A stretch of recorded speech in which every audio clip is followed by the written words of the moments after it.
दरअसल दिन में 2 बार तो माँ से बात हो जाती थी मेरी, लेकिन आज शाम को फर्स्ट टाइम ऐसा हुआ कि माँ फ़ोन उठा ही नहीं रही थी। मैं हैरान थी। उसके बाद मैंने 1 घंटे के अंदर 3-4 बार माँ का नंबर फिर से ट्राई किया। फिर मुझे लगा कि यहाँ आके देखती हूँ, तो मैं मेरे बेटे सौरभ को लेकर सीधे यहाँ पहुँची। माँ के घर की एक एक्स्ट्रा चाबी मेरे पास होती है। मैं दरवाज़ा खोलकर अंदर आई। माँ! मैंने फटाफट मेरे बड़े भाई प्रवीण को फ़ोन किया। वो रोहिणी में ही रहते हैं। उसके बाद आपको फ़ोन किया।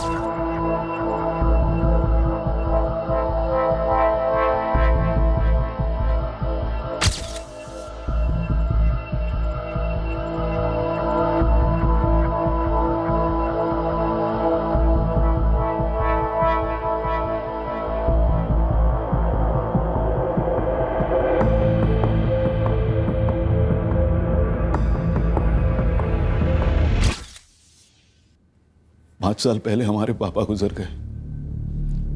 तब से माँ अकेली ही रहती थी।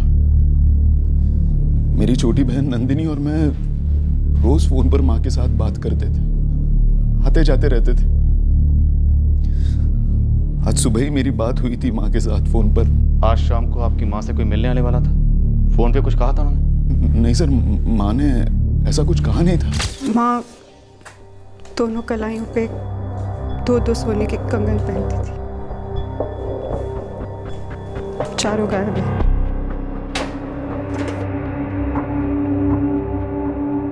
नहीं, ऐसा लग नहीं रहा कि कुछ लूटा है। यहाँ कोई गहने या कैश नहीं रखती थी वो? कुछ कैश पर्स में रखती थी खर्चे के लिए। वो है, चुराए नहीं गए। कल शाम के बाद आज सवेरे मैं माँ को कॉल करने ही वाली थी। रोज ही करती थी मैं, लेकिन हाँ सारे कामों में रह गया। मुझे सच में कोई आइडिया नहीं है मैडम कि आज माँ से मिलने कोई आने वाला था या नहीं। जी सर, मैं तो घर पर ही थी, पर ऐसा ध्यान ही नहीं गया कि उनके घर पे कोई आया या गया होगा। और कविता जी चिल्लाई भी होगी तो शायद बाकी आवाज़ों के बीच हमें सुनाई नहीं दी होगी। दिल्ली में ऐसा कोई दोस्त या रिश्तेदार जिसका यहाँ आना जाना हो? नहीं सर, ऐसा तो कोई रिश्तेदार नहीं। समझ में नहीं आ रहा कि कौन है जो आकर माँ के साथ। ये इधर एंट्री की है, flat number 301 A wing. Vijendra Singh +1 2 लोग आए थे। आए होंगे, मतलब आए हैं। 2:45 पर। जी हाँ सर, सोसाइटी मैनेजर से बात हुई है। वो बता रहे हैं कि एंट्रेंस का सीसीटीवी चालू है, पर लॉबी का कैमरा काम नहीं कर रहा।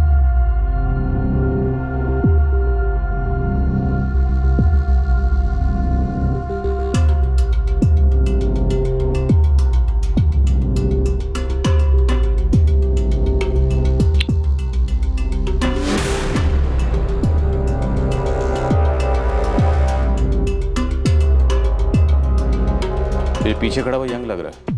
हाँ, पर दोनों के चेहरे तो ढके हुए हैं।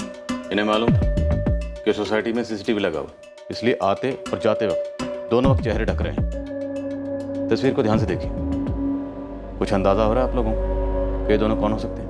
समझ नहीं आ रहा है कि ये दोनों कौन हैं। मुझे भी नहीं।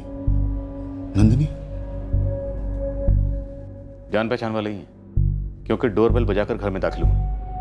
आपकी माँ ने इनके लिए चाय बनाई, घर में 2 चाय के कप मिले, किचन में बर्तन में दूध मिला और छन्नी में चाय की पत्तियां मिली। Ambe general store. आप कौन बोल रहे हैं? जी मैं मालिक किशन गुप्ता। आप? द्वारका पुलिस स्टेशन से SI आरती बात कर रहे हो। जी मैडम, क्या बात है? रंजना टावर्स की कविता आचार्य का कल तुम्हें फोन आया था दोपहर 2:55 पे। कैसे जानते हो उन्हें? सुना मैंने, क्या हुआ? दंग रह गया हूँ। मेरी रेगुलर ग्राहक थी। क्यों फोन किया था उन्होंने? दूध मंगाया था मैडम। किशन, आधा लीटर दूध भेज जल्दी। जी कविता जी, अभी भेज रहा हूँ। तुम खुद गए थे देने? जी नहीं, मेरी बेटी रोशनी को भेजा था। ये दोनों 2:45 पे सोसाइटी में दाखिल हुए और 3:55 पे वहां से निकले। मतलब 1 घंटा 10 मिनट तक ये उसी फ्लैट में थे आपकी माँ के साथ। फिर उसी दौरान 3:10 पर दूध आया। फिर चाय बनाई, चाय बनने में 10 मिनट लगे होंगे। जो 2 कप मिले हैं उनमें आधी चाय बची हुई थी। मतलब चाय के बीच में ही इन लोगों ने कविता जी का कत्ल कर दिया। इसमें कोई दो राय नहीं कि ये दोनों जान पहचान की हैं, लेकिन सिर्फ कविता जी के हाथ के कंगन चुराए गए, बाकी किसी सामान को छुआ तक नहीं। कौन हो सकते हैं ये? प्रीति शर्मा, कहाँ रहती हो तुम? मैं नोएडा में रहती हूँ सर, लेकिन क्या मैं पूछ सकती हूँ कि आपको मेरा नंबर कहाँ से मिला और आप मुझसे इतने सारे सवाल क्यों पूछ रहे हैं? मैं तो कल द्वारका में थी ही नहीं सर, द्वारका में तो मेरा आना जाना ही नहीं है। कविता आचार्य, उनका लड़का प्रवीण आचार्य, बेटी नंदिनी माने, नंदिनी का बेटा सौरभ माने, या प्रवीण आचार्य का बेटा अंकित आचार्य, इनमें से किसी को भी जानती हो तुम? किसी को भी नहीं सर। आप बताएंगे कि बात क्या है? आप मुझे डरा रहे हैं सर। देखो रोशनी, डरो मत, बस ठीक से याद करो और बताओ, जब तुम दूध देने गई थी कविता आचार्य के घर तो तुमने क्या देखा? कुछ नहीं देखा मैडम, मैंने बस डोरबेल बजाई, कविता आंटी ने दरवाज़ा खोला और मैंने उन्हें दूध का पैकेट दे दिया। अंदर बैठे किसी आदमी को नहीं देखा? जी नहीं देखा, और वैसे भी कविता आंटी ने बहुत थोड़ा ही दरवाज़ा खोला था। और अजीब बात तो ये थी कि कविता आंटी मुझ पर गुस्सा हो रही थी। तुझ पर? क्यों? क्या पता मैडम, मैं पहले जब भी जाती थी तो कविता आंटी मुस्कुराकर बातें करती थी और थैंक यू बेटा भी बोलती थी, लेकिन कल कुछ तो अलग था। क्या रोशनी, कितनी देर लगा दी तुमने? मेहमान मेरे कब के आके बैठे हैं, चाय नहीं बना पा रही हूँ मैं। आधा लीटर दूध लाने में इतना टाइम लगता है क्या? लेकिन कविता आंटी को इतनी चिड़चिड़ी मैंने पहली बार देखा था। ये दोनों थे अंदर? बोला ना मैडम, कविता आंटी ने बहुत थोड़ा ही दरवाज़ा खोला था, अंदर देखने का कोई चांस ही नहीं था। और वैसे भी मैं अंदर जाके देखती ही क्या बिना मतलब के। सब हो सकता है वो पहले भी आए होंगे, लेकिन मुझे याद नहीं है सर। मोहित कनौजिया, इन दोनों ने झूठे नाम लिखे और ऐसे ही मनगढ़ंत कोई फ़ोन नंबर भी लिख दिया। अब मुझे कैसे पता चलेगा सर? क्यों? जब कोई बिल्डिंग में आता है तो पूछते नहीं उससे कौन से फ्लैट में जा रहा है, किस काम से जा रहा है? सच बोलूँ तो वो जिस अंदाज में आए थे और आकर डायरेक्ट रजिस्टर में लिखने लगे, मुझे लगा कोई जान पहचान वाले होंगे, पहले भी आए होंगे। सर 1 घंटा तक अंदर थे, कविता जी ने उनको चाय बनाकर पिलाई। प्रवीण या नंदिनी को कुछ तो खबर होनी चाहिए कि वो कौन हो सकते थे। और सब जिस तरह से वो चल के आए, जैसे वो पेश आ रहे थे, शक करने जैसा कुछ लगा नहीं साहब। जी नहीं, हमें नहीं लगता कि हमने इन्हें पहले कभी देखा है, लेकिन नाम नंबर गलत दिया है, मतलब गलत इरादे से तो आए थे ना? बिल्कुल सही पकड़ा, नाम विजेंद्र सिंह लिखा, लेकिन आचार्य परिवार ऐसे किसी भी आदमी को नहीं जानता। और वो नंबर भी किसी नोएडा की प्रीति शर्मा का निकला, जो इस परिवार को नहीं जानती। नहीं पापा, मैं किसी प्रीति शर्मा को नहीं जानता। वो कॉलेज में पढ़ती है अंकित, नोएडा में। पापा, मेरी नोएडा के कॉलेज में पढ़ने वाली लड़की से क्या जान पहचान होगी? नहीं मम्मी, हमारे ग्रुप में कोई प्रीति शर्मा नहीं है, और अगर होती भी तो मैं थोड़ी ना ऐसा बोलता कि नानी घर पे अकेले जा के उसका मर्डर कर दे। इन्हें देखा है कभी? जानता है इन्हें? नहीं मम्मी, नहीं जानता। नहीं मैडम, मैं इन दोनों में से किसी को भी नहीं जानती हूँ। हो सकता है इन्होंने ऐसे कोई नंबर लिख दिया हो और निकला मेरा नंबर। आपके उन सर ने फोन किया था, तब भी मैंने उन्हें यही कहा था। देखिए मैम, मेरी बेटी को कोई फंसा रहा है। प्रीति जो कह रही है कि ऐसे ही लिख दिया होगा, हो सकता है ये बात सच हो, लेकिन एक बात बताओ प्रीति, तुम्हें कोई किसी भी तरह से फंसाना चाहेगा? नो मैडम, मेरा तो किसी के साथ कोई पंगा ही नहीं है। कॉलेज जाती हूँ, घर आती हूँ, बस। किसी दूसरे कॉलेज में या ऑनलाइन ग्रुप में सौरभ माने या अंकित आचार्य नाम के बंदे से कांटेक्ट में आई हो? मैं आपकी कलीग को पहले ही बता चुकी हूँ कि मैं नहीं जानती हूँ मैम। देखिए मैडम, एक औरत की जान गई है, इसका हमें बहुत दुख है, पर प्लीज इस मामले में आप मेरी बेटी को मत घसीटिए। सिर्फ कलाई से सोने के कंगन चुराए गए, चोरी वाले एंगल की तरफ गुमराह करने की कोशिश की गई। ये 73 साल की थी, किसी पहचान वाले ने घर के अंदर आकर ऐसे मार दिया। घर ही के अंदर की कोई अतीत की बात हो सकती है। सर जी, जिस तरह से दोनों ने एंट्री ली थी, उस रास्ते पर मेरे बंदे सीसीटीवी खंगाल हैं। सोसाइटी के लोगों से बात कर, पता कर कविता जी की लाइफ क्या थी, उनकी दिनचर्या क्या थी, क्योंकि ये मर्डर सीधा सीधा कोई पर्सनल एंगल वाला मर्डर ही लग रहा है। सर जी समझ गए, अभी लगा देता हूँ। अच्छा, इससे पहले भी अगर तुम्हारी माँ फोन नहीं उठाती थी तो भी तुम यूं ही जाती थी सौरभ के साथ उन्हें चेक करने के लिए? हाँ जाती, लेकिन वैसे माँ हमेशा ही फ़ोन उठा लेती थी। 1 घंटा भर रिंग जारी थी और माँ फ़ोन उठा नहीं रही थी। सौरभ ने भी ट्राई किया, फिर हम दोनों ने सोचा चलो देख ही आते हैं। पति कहाँ है तुम्हारे? 6 महीने से अशोक रायपुर में है, ट्रांसफ़र वहीं हुआ है उनका, आज शाम को आ रहे हैं। अच्छा, प्रवीण और तुम 2 ही भाई बहन हो, कोई और नहीं? जी नहीं। कविता जी प्रवीण के साथ क्यों नहीं रहती थी, या प्रवीण उनके साथ? सर, प्रवीण आचार्य हमारे यहाँ पे 9 साल से सीनियर अकाउंटेंट रहा है। ये प्रवीण आचार्य 10 जुलाई को ऑफिस में आया था? सर, आप यही पता करना चाहते हैं ना कि उसकी माँ के मर्डर के वक्त वो कहाँ था? ऑफिस में था या नहीं? बिल्कुल था। दरअसल हमारे सामने ही उसकी सिस्टर का फ़ोन आया था। खबर सुनने के बाद उसकी हालत बहुत ही बुरी हो गई। ये जो हालत खराब हुई थी उसकी, ये वाकई में हुई थी या दिखावा था? उसकी माँ का कत्ल हुआ था। नाटक क्यों करेगा? माँ के साथ क्यों नहीं रहते थे? पहले रहता था। हम सब लक्ष्मी नगर में एक ही घर में थे। माँ और पापा चाहते थे कि मैं और दीपाली अपना अलग घर बनाएं। और दूसरी बात, मेरा काम पित्तमपुरा में है। मुझे ज़्यादा ट्रैवलिंग पसंद नहीं है, इसीलिए मैंने रोहिणी में घर खरीदा। ऑफिस भी करीब है, पिछले 11 साल से मैं वहीं पर हूँ। सर, अगर आप मुझ पर शक कर रहे हैं, कोई घरेलू अनबन ढूंढ रहे हैं, तो ऐसा कुछ भी नहीं है। हम सब दूर रहकर भी काफ़ी करीब थे। नंदिनी, मैं, माँ और हमारी फैमिलीज। आपके माँ बाप लक्ष्मी नगर से द्वारका मंगल विहार कब शिफ्ट हुए? 8 साल पहले।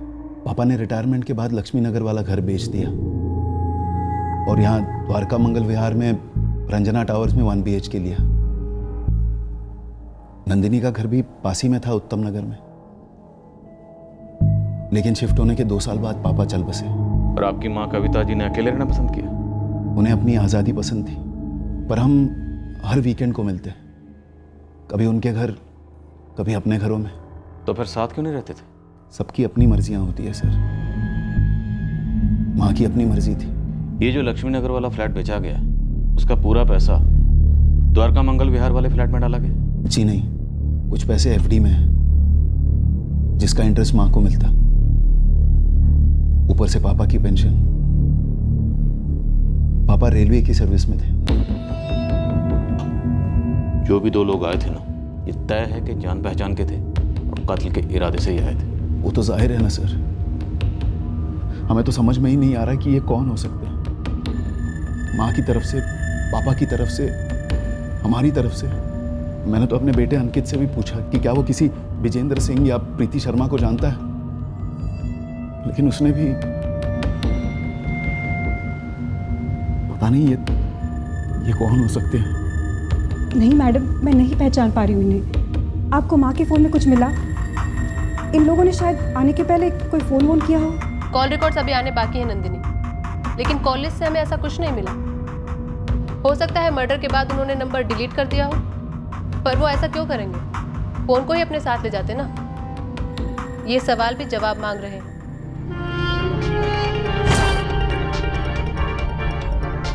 कविता आचार्य की फैमिली और सोसाइटी वालों के अनुसार कविता अकेले रहना पसंद करती, अपने में रहती।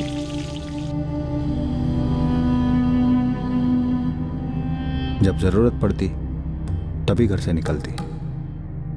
यह अब और भी रहस्यमय होता गया कि वो 2 हत्यारे कविता आचार्य से किस तरह कनेक्टेड थे और जिनके बारे में फैमिली को भनक तक नहीं थी, और जिन्होंने सिर्फ 4 सोने के कंगन के लिए उनका कत्ल कर दिया था।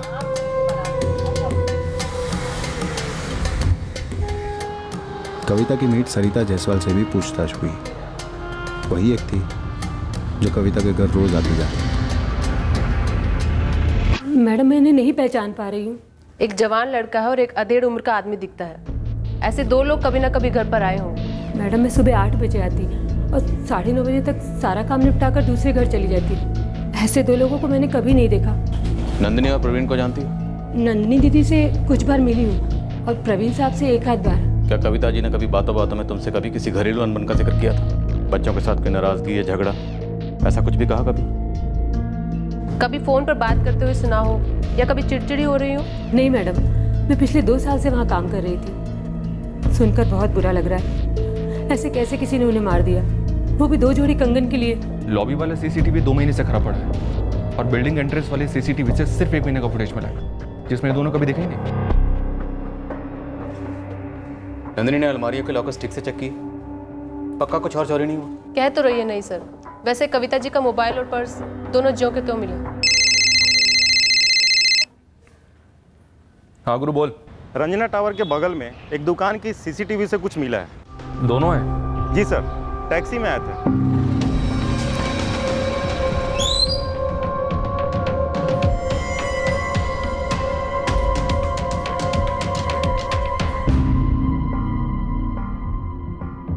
वही है दोनों, बिना कैप के। इसमें भी चेहरे साफ नहीं है। इस गली से एक और राइट लेने के बाद लगभग 5-7 मिनट पैदल चलने पर रंजना टावर से उसी सीसीटीवी से एक और फोटो।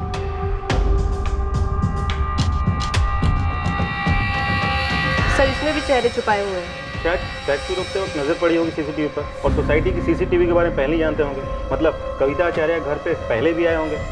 लेकिन सर जी, टैक्सी का नंबर साफ साफ दिखाई दे रहा है। मेरे बंदे एक टैक्सी वाले को ढूंढ रहे, शायद वो बता सके कि कहाँ से उठाई थी सवारी इन दोनों की। जैसे कुछ खबर मिलती है फौरन इत्तला करो। दीपक, जब तक कि टैक्सी वाला हाथ लगता है, तुम प्रवीण के बेटे अंकित और नंदिनी के बेटे सौरभ दोनों पर नजर रखो। इन दोनों कातिलों में से ये लड़का जवान लगता है इसके। ये कंगन चोरी वाला एंगल मुझे शुरू से अटपटा लगा। ये दोनों उस घर पर तकरीबन 1 घंटा 10 मिनट तक थे, फिर भी सिर्फ कंगन चुराए और कुछ भी नहीं। सर इस लड़के के साथ जो आदमी था वो हो सकता है ये कविता आचार्य उस लड़के को जानती हो और वह लड़का उस आदमी को अपने साथ लेकर आया हो।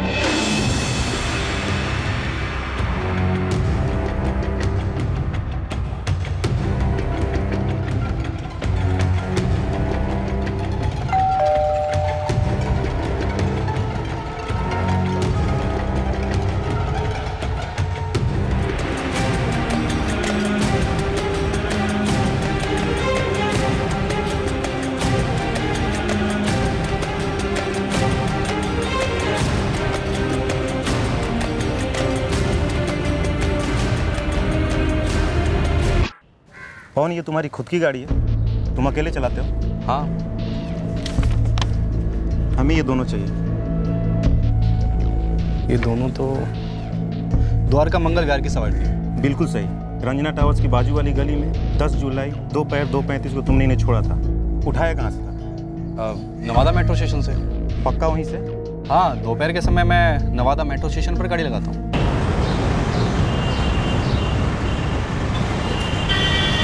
जी साहब। द्वारका मंगल विहार चलोगे? चलेंगे ना, बैठो। हाँ, थे तो यही दोनों, लेकिन चेहरा कौन याद रखता है? तुमने इन्हें नवादा मेट्रो स्टेशन से उठाया था या स्टेशन से दूर? टैक्सी लाइन में। मैं तो हमेशा टैक्सी लाइन में होता हूँ। सर जी, नवादा मेट्रो स्टेशन की सीसीटीवी फुटेज को एक बार चेक करना जरूरी है। शायद स्टेशन से बाहर निकलते वक्त उनका थोड़ा छप गया हो सीसीटीवी में। ठीक है, मंगवाता हूँ। तब तक तू अपनी टीम को अंकित आचार्य और सौरभ माने पर लगे रहने के लिए बोल। टैक्सी वाली फोटो नंदिनी और प्रवीण दोनों को दिखाई। सस्पेक्ट्स ने टोपी भी नहीं पहनी थी, लेकिन दोनों नहीं पहचान पाए। पहचान नहीं पाए या पहचानना चाहते ही नहीं? फोन रिकॉर्ड से भी कुछ नहीं मिला। कविता आचार्य या तो नंदिनी से बात करती थी या प्रवीण से, या फिर पोते अंकित और नवासे सौरभ से। तो इन दोनों के फ़ोन नंबर्स फैमिली के किसी और के फ़ोन में होंगे? नहीं सर, प्रवीण और नंदिनी के फ़ोन रिकॉर्ड से कुछ भी सस्पिशियस नहीं मिला, ना ही अंकित और सौरभ के फ़ोन रिकॉर्ड से। तो फिर इस कत्ल का मकसद क्या हो सकता है? ये कत्ल सिर्फ 2 जोड़ी सोने के कंगन के लिए तो नहीं हुआ होगा, और क्या एंगल हो सकता है? सर ये आचार्य फैमिली पहले लक्ष्मी नगर में रहती थी, शायद वहाँ कुछ हुआ हो और ये दोनों भाई बहन हमसे छुपा रहे हो, या फिर कुछ ऐसा जो इनसे छूट गया हो। हमारे लक्ष्मी नगर वाले घर का एड्रेस? आप लोग पहले लक्ष्मी नगर में ही रहते थे ना? जी हाँ, लेकिन वो घर तो 8 साल पहले ही बेच दिया था। कोई बात नहीं, आप एड्रेस दीजिए प्लीज।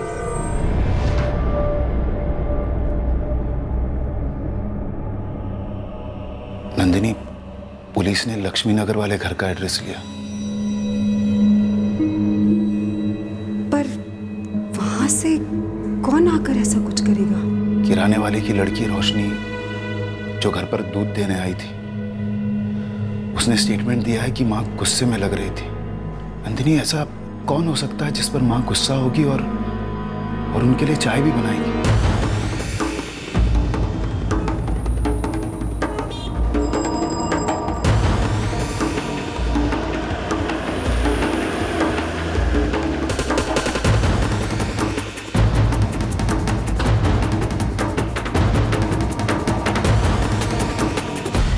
कल हम अंतिम संस्कार में गए हुए थे। बहुत ही दुख हुआ मैडम। अभी यकीन नहीं हो रहा है कि कविता जी के साथ ये सब कुछ हो गया।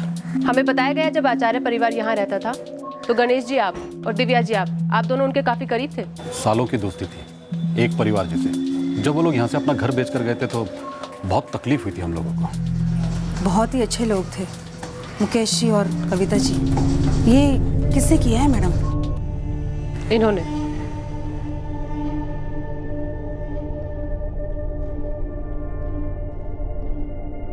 जाने पहचाने लगते हैं। ये तो साफ साफ दिखाई भी नहीं दे रहा। प्रवीण और नंदिनी भी नहीं पहचान पाए। एक बात तो पक्की है, ये दोनों या इनमें से कोई एक कविता जी को बहुत अच्छे से जानते थे। कविता जी ने इन्हें चाय भी पिलाई थी। अपने संजीव जी? क्या वो बता सके? उनका मुकेश जी के घर काफी आना जाना था। अगर ऐसा कोई है जिसके बारे में प्रवीण और नंदिनी नहीं जानते तो शायद संजीव जी जरूर बता सकेंगे। ये संजीव जी का घर कहाँ है? जी वो तो 2011 में यहाँ से चले गए।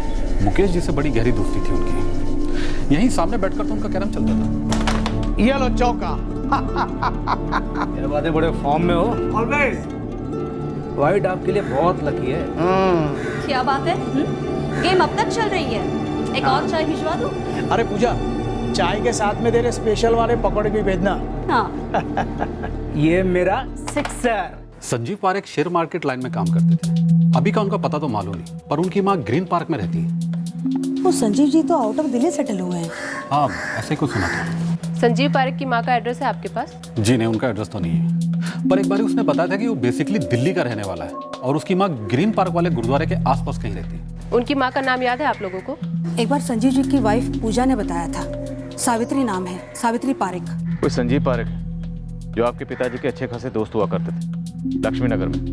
हम उन्हें ट्रेस कर रहे हैं, शायद वो इन दोनों के बारे में कुछ बता पाए। पर हैरानी इस बात की है कि आप और नंदिनी अब तक इन दोनों को नहीं पहचान पाए। हम भी यही सोचकर काफ़ी परेशान हैं सर। एक एक रिश्तेदार, दूर का ही सही, सभी के बारे में सोच रहे हैं। कहीं कोई ऐसा रिश्तेदार तो नहीं जिसके टच में हम ना हो पर माँ हो। ऊपर से मुझे अजीब लग रहा है कि आपको माँ के फ़ोन रिकॉर्ड से भी क्यों कुछ नहीं मिला। कम से कम इन दोनों के चेहरे अगर साफ दिख जाए तो हम अंदाज़ा लगा पाए कि ये दोनों हैं कौन। लगे हुए हैं सर। 2 कांस्टेबल्स लगातार बैठकर दोनों प्लेटफॉर्म्स का फुटेज छाट रहे हैं। सांगवान स्पीड बढ़ानी ही पड़ेगी। टाइम फ्रेम भी तो दिया मैंने कि कितने बजे के आसपास ये दोनों स्टेशन पर होंगे। जी सर, कल सुबह तक का टाइम दो सर प्लीज। दूसरी ओर हम संजीव पारेख की मां का घर ढूंढ रहे हैं ताकि उनके जरिए हम संजीव तक पहुंचे और संजीव शायद इन दोनों को पहचान ले। हमने इलाके के सारे ज्वेलर्स को कविता आचार्य के कंगन के फोटोग्राफ्स पहुंचा दिए ताकि अगर कातिलों ने बेचने आए तो हमें तुरंत इन्फॉर्मेशन मिल सके। हमारी तकदीर अच्छी थी कि हम संजीव पारेख का घर ढूंढ पाए ग्रीन पार्क।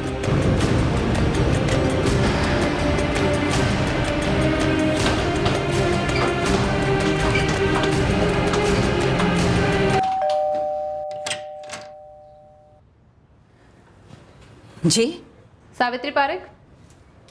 जी बोलिए, क्या बात है? जी संजीव पारेख आपका बेटा है? जी हाँ। जी हमें संजीव से बात करनी है एक मर्डर केस के सिलसिले में। दरअसल कविता आचार्य नाम की एक औरत का मर्डर हुआ है। संजीव उन्हें और उनके हस्बैंड को बहुत अच्छे से जानते थे। हमारे पास दोनों कातिलों की तस्वीरें हैं लेकिन उन्हें कोई भी पहचान नहीं पा रहा है। हो सकता है संजीव उन दोनों को पहचानने में हमारी कोई मदद कर सके। कहाँ है संजीव? मुझे नहीं पता कहाँ है संजीव। उसका कोई कांटेक्ट नंबर है आपके पास? जी नहीं, मेरी काफी लंबे अरसे से उसके साथ बातचीत नहीं हुई। जी बेटा है वो आपका? हाँ है। वैसे संजीव की बेटी आंचल मेरे साथ रहती है। हो सकता है उसकी बात अपने पापा से होती। जी बुलाइए आंचल को। वो तो कॉलेज गई है। ठीक है, उसका नंबर दे दीजिए। The number you have called is currently switched off. Please try again later. Thank you.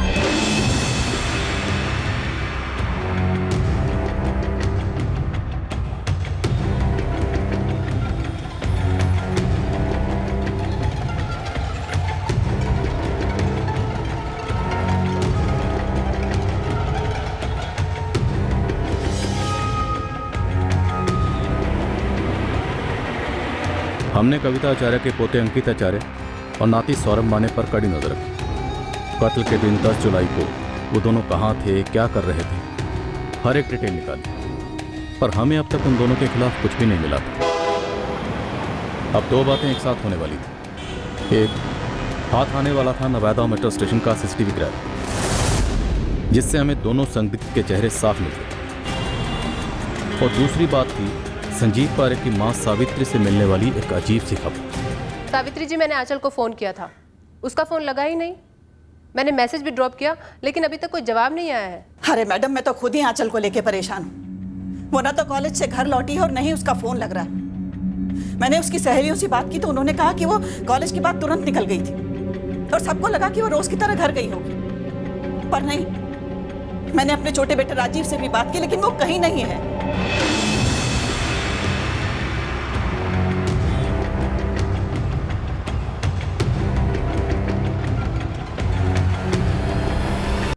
Sir, मैंने सावित्री जी से कहा है कि हम आंचल के कॉल रिकॉर्ड्स तुरंत मंगवा रहे हैं और उनसे कहा है कि वो आंचल की सहेलियों से दोबारा बात करें। क्या आंचल का गायब हो जाना कविता आचार्य के मर्डर से जुड़ा? आंचल को कैसे पता चला कि तुम उसे कॉल करने वाली? सर, सावित्री जी के अलावा तो किसी को भी नहीं पता था कि मैं आंचल को कॉल करने वाली हूँ। और सावित्री जी ने यह कहा कि वो संजीव के टच में नहीं है, आंचल हो सकती है। जी सर।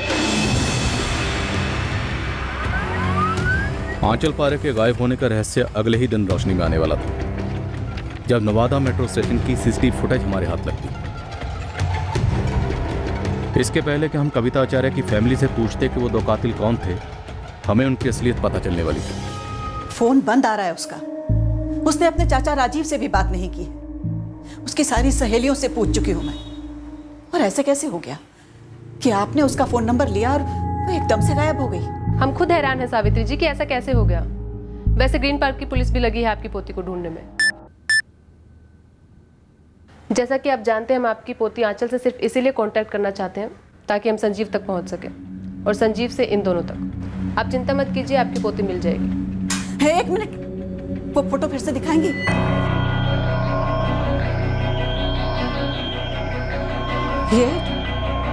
ये तो मेरा बेटा संजीव है और साथ में मेरा पोता समीर, आंचल का छोटा भाई।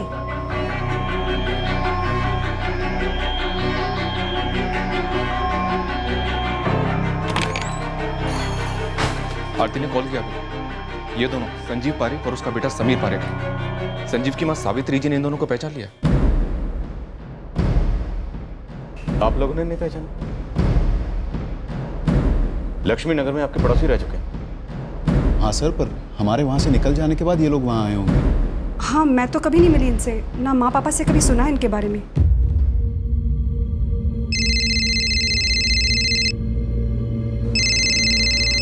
सावित्री जी, आपका फोन।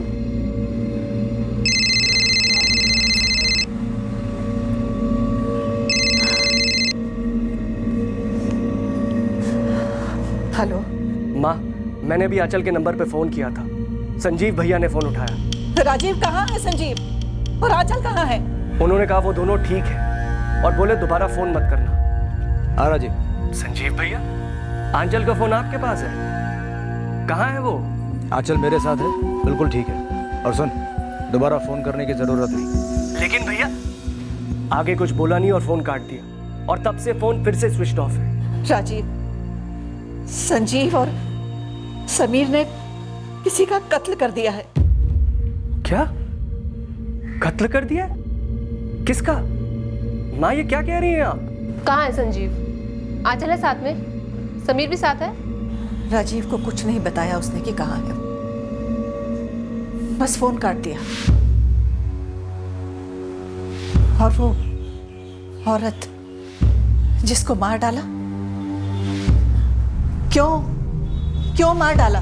हमें अभी पता लगाना है, लेकिन उससे पहले आपको हमें बताना होगा संजीव के बारे में।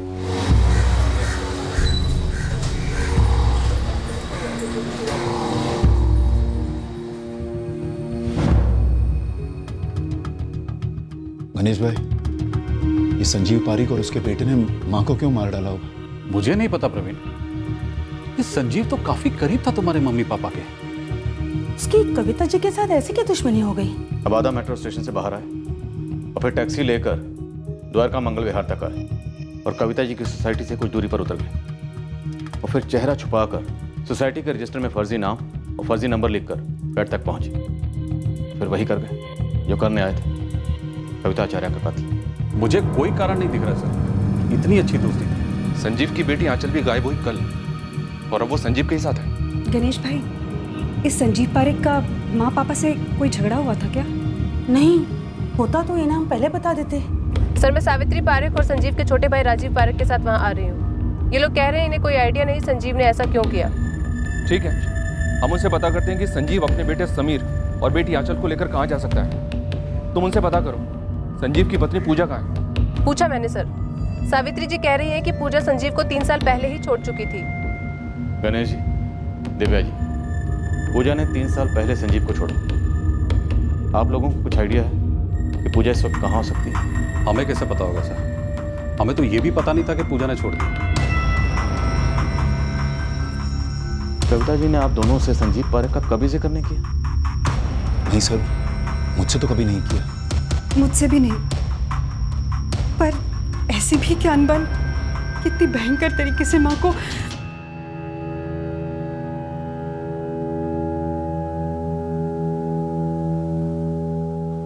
संजीव अपने बच्चों के साथ कहाँ जा सकता है? इससे पहले कहाँ था वो? सर एक्चुअली हमें संजीव भैया के बारे में कभी भी कुछ भी पता नहीं रहता है। बस 2 साल पहले उन्होंने बच्चों को माँ के पास भेज दिया, हाथ में एक चिट्ठी थमाकर।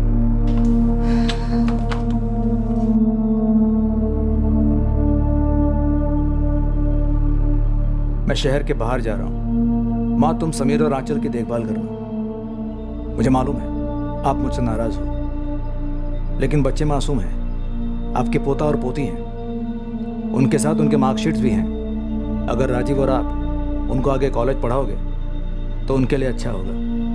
संजीव। और उस चिट्ठी में कोई अफसोस कुछ नहीं था, ना थैंक यू ना सॉरी, बस एक रिक्वेस्ट थी।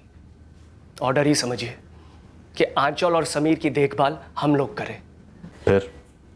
फिर माँ ने देखभाल शुरू की, मैंने भी मदद की, स्कूल में एडमिशन वगैरह करवाया। खून है हमारा। फिर अचानक 6 महीना पहले संजीव भैया आए और समीर को लेकर चले गए, पढ़ाई वढ़ाई सब छुड़वा कर।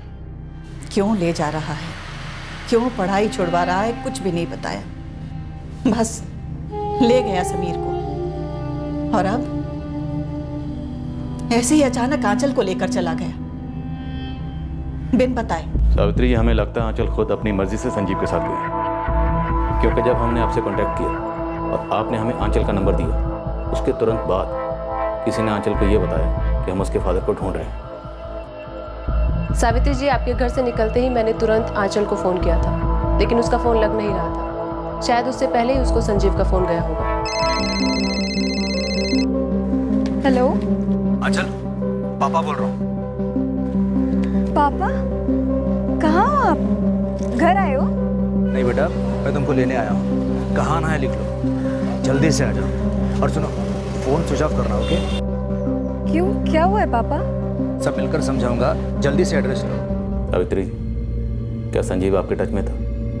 क्या उसने कहा था आपसे कि हम उसे ढूंढ रहे हैं? आपको पता था कि संजीव ने मर्डर किया है? नहीं, मुझे मालूम नहीं था। 1 मिनट सर, आप सीधा मेरी माँ के ऊपर उंगली उठा रहे हैं। इनको तो पता भी नहीं था कि संजीव भैया और समीर कहाँ थे, क्या कर रहे थे।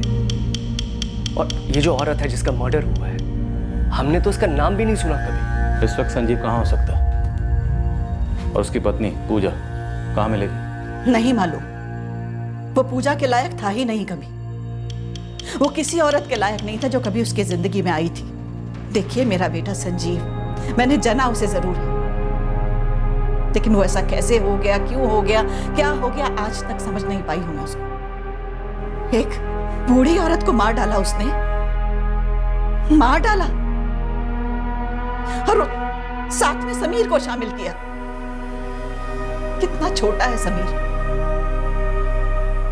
मैं मां होते हुए भी अपने बेटे संजीव को आज तक नहीं समझ पाई कि किस मिट्टी का बना हुआ है वो।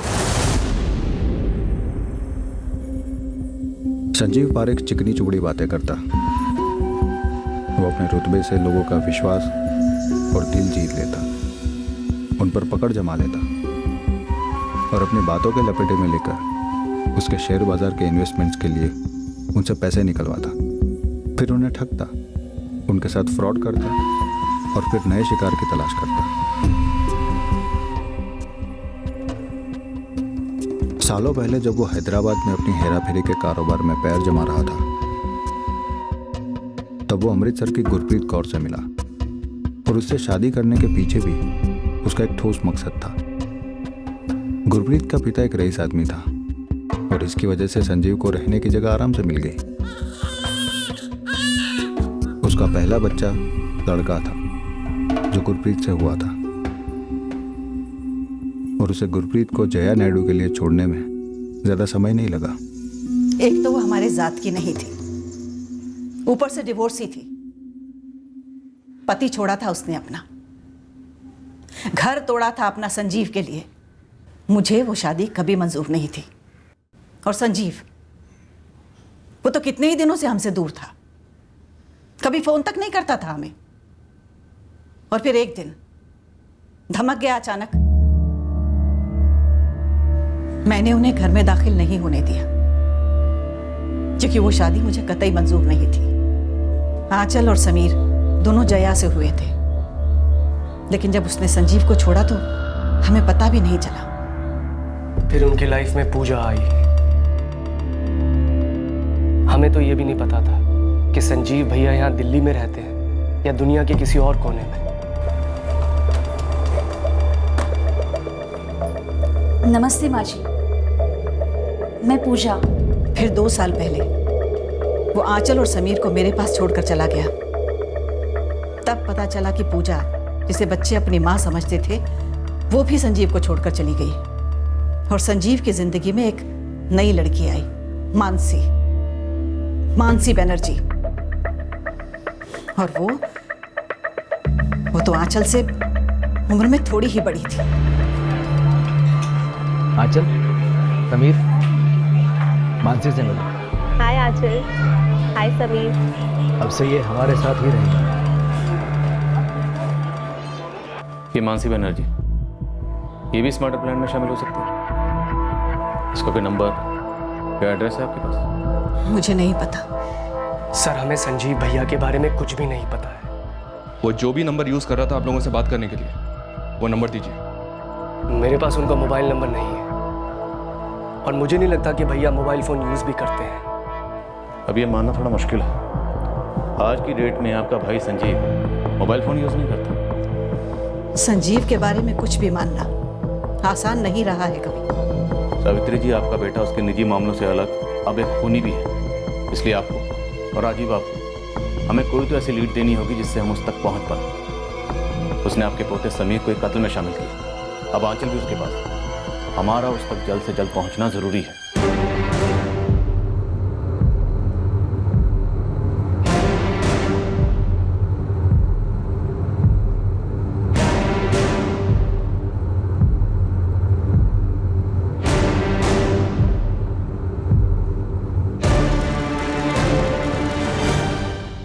तुम्हारे पापा कहाँ? मुझे नहीं पता, पर वो आएंगे मुझे लेने। उन्होंने कहा था सब लोग उनके पीछे पड़े हुए हैं। उन्होंने मुझे रुकने के लिए कहा था। मैं उनकी वेट करूंगा। वो आएंगे और मुझे अपने साथ ले जाएंगे। पापा। क्या आंचल भी तुम्हारे इस मर्डर प्लान में शामिल था? तुम लोगों ने कविता आचार्य का मर्डर क्यों किया? संजीव पारेख तक पहुंचना आसान नहीं होने वाला था, पर ना पहुंचने की कोई गुंजाइश ही नहीं थी। एक तो वो खूनी था, दूसरा हमें यह जानना था कि कविता आचार्य के कत्ल के पीछे उसका मकसद क्या था, और उसने इस संगीन जुर्म में अपने बच्चों को क्यों शामिल किया। क्या वो वाकई में शामिल थे? अतीत का ऐसा क्या मसला था जिसके चलते ये कत्ल हुआ? संजीव पारेख की खोज और उसका नतीजा अब कल के एपिसोड में देखेंगे, इस केस के दूसरे और आखिरी भाग में। और इस खोज का नतीजा होगा एक चौंकाने वाली सच्चाई जो इस कत्ल की वजह बनी। जय हिंद।